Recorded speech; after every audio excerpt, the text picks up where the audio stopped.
Hello, my name is Kayla McCalla, and this is my self-assessment for Psychology 809.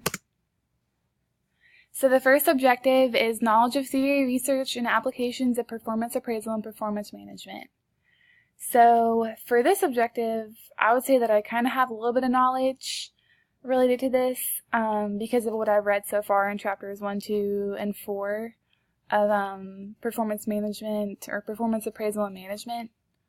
I will say that I've had a few jobs, mostly in retail, and really the only position that I've ever had a performance appraisal was at my job at PacSun, and this is a place that sells like clothing for 16 to 25-year-olds in the mall here in Lexington.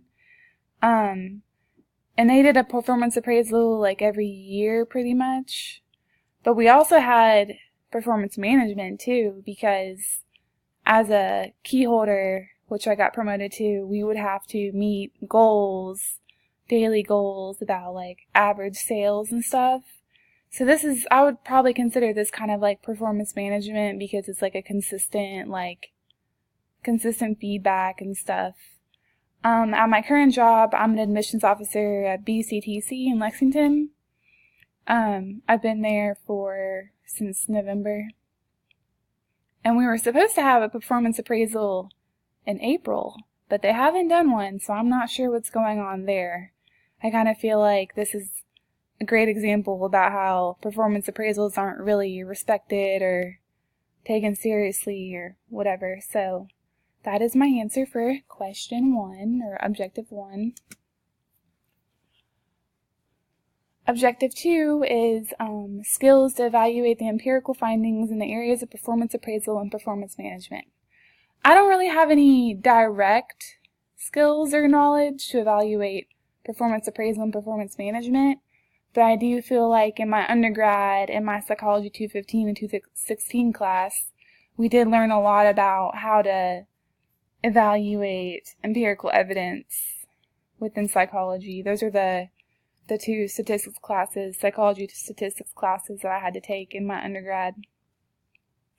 And then pretty much like in all of my psychology classes in undergrad, especially like the 300 level or above classes, we did gain some skill in evaluating empirical evidence, but again, it wasn't directly related to performance appraisal and performance management.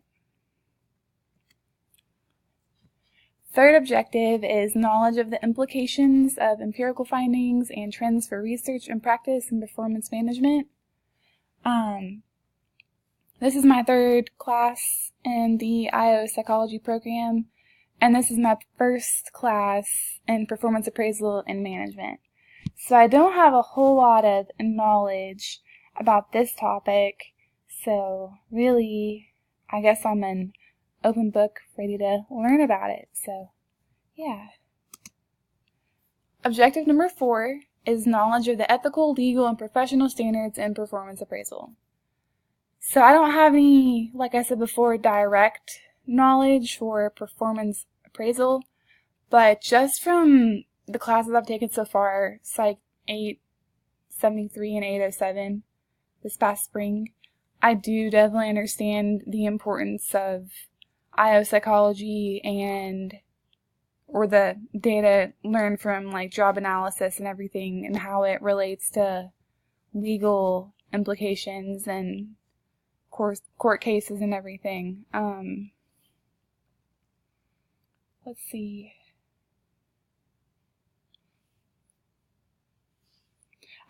From what I read in chapters 1, 2, and 4, I think it was probably just briefly they mentioned that performance appraisals are really important in court cases. So for example, if an organization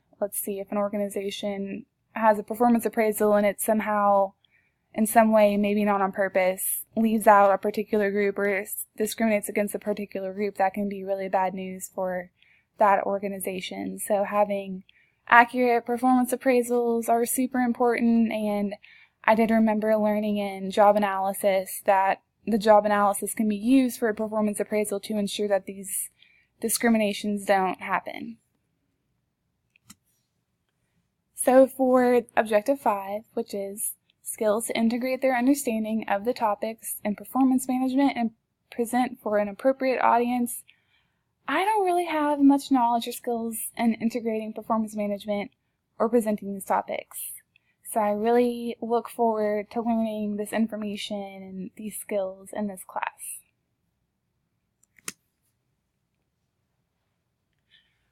I did come up with a couple goals or objectives for this class.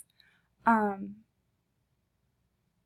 think I'm really interested in finding out which specific strategies or features of types of performance appraisals or systems would be best for like different kinds of organizations, like size of organizations, small businesses, large businesses, corporations, or different markets like cars versus food versus like programming. And even like what kinds of performance appraisals or systems are best for like specific kinds of positions. So like you have your office assistants and your upper management, or even like white collar versus blue collar jobs. I would also really like to learn, or I hope to gain knowledge about how this information in this class can be applied to the real world. So, for example, my husband owns a small business where they manufacture e-liquid, and they don't really have the best view of performance appraisals, so it'd be kind of neat to gain information about how, what the best way to use this information would be to create an effective and accepted performance appraisal by them.